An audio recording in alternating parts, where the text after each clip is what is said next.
contigo, Ribeiro. O que esperar de Corinthians e Internacional? Internacional com a possibilidade de ter força máxima contra o Corinthians agora do Dorival Júnior. Bom, o Garro continua fora, né? E isso aí fez o Corinthians desabar em termos de desempenho, tá? É o primeiro jogo do Dorival, o estádio vai estar lotado, tá tudo bem.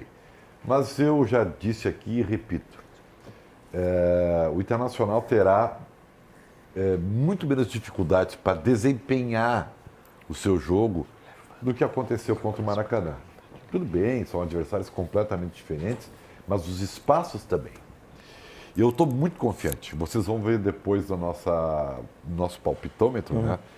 Eu estou muito confiante que o Internacional vai ganhar e vai ganhar bem do Corinthians, sabe? Porque o Inter tem muito mais time. O Corinthians ainda acho que tem potencial.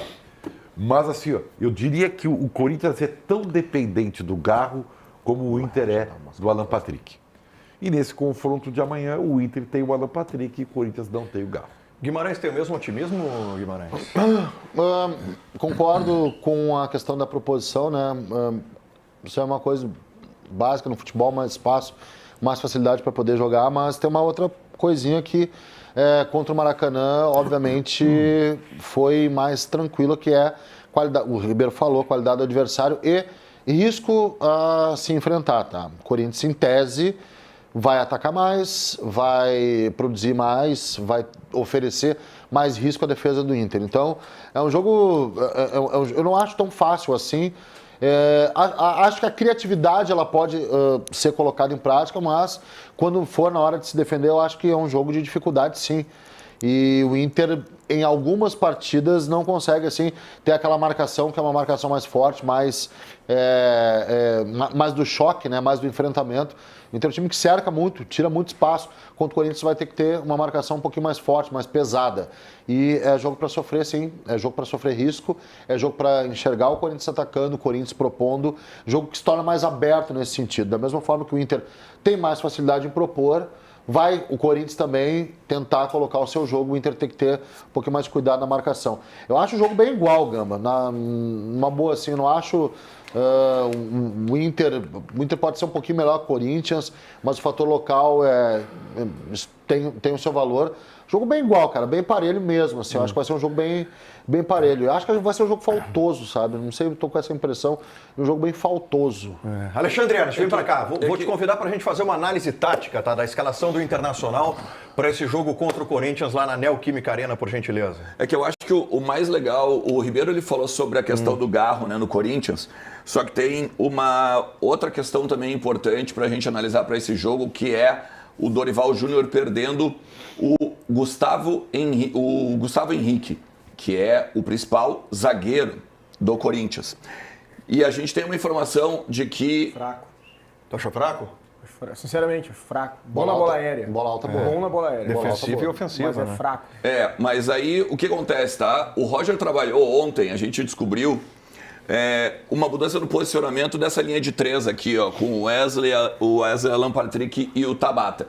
Por vezes, o Roger ele começa o jogo num 4-1, com esse cara um pouco mais para frente, fazendo 3 com o Wesley, Tabata, e o 2 com o Alan Patrick vindo um pouco mais para frente, jogando do lado do Ener Valencia. Perfeito. Então, é o mesmo modelo do Kudê. 4-1-3-2, tá? Só que o Roger ele testou uma alternativa no treino de ontem, que são 2 entradas.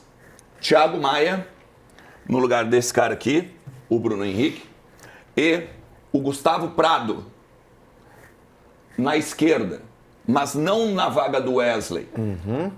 Desloca o Wesley. Desloca o Wesley para a direita, tira o Bruno Tabata, e aí tu mantém defesa e ataque do lado direito de uma forma coesa, porque tu não precisa que o teu lateral suba para ir até a linha de fundo, e ao mesmo tempo o ponteiro ele vem para cá e tu tem o avanço pelo lado direito. Da mesma forma, com o Gustavo Prado aqui, tu tem o contrário do lado direito. Quando o Tabata tá aqui, ele é um meia ponta, né? O meia ponta.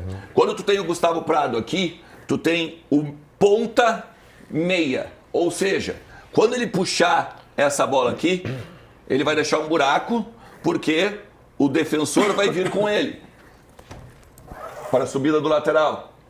Ou seja, tu tem um povo aqui, tu povoa essa área da segunda bola ou da bola de surpresa, por exemplo, do elemento quando vem o meia, e tu tem também o teu ponteiro aqui pelo Bernabé, que é um cara que tem características muito mais ofensivas do que o outro lateral, que é o Aguirre.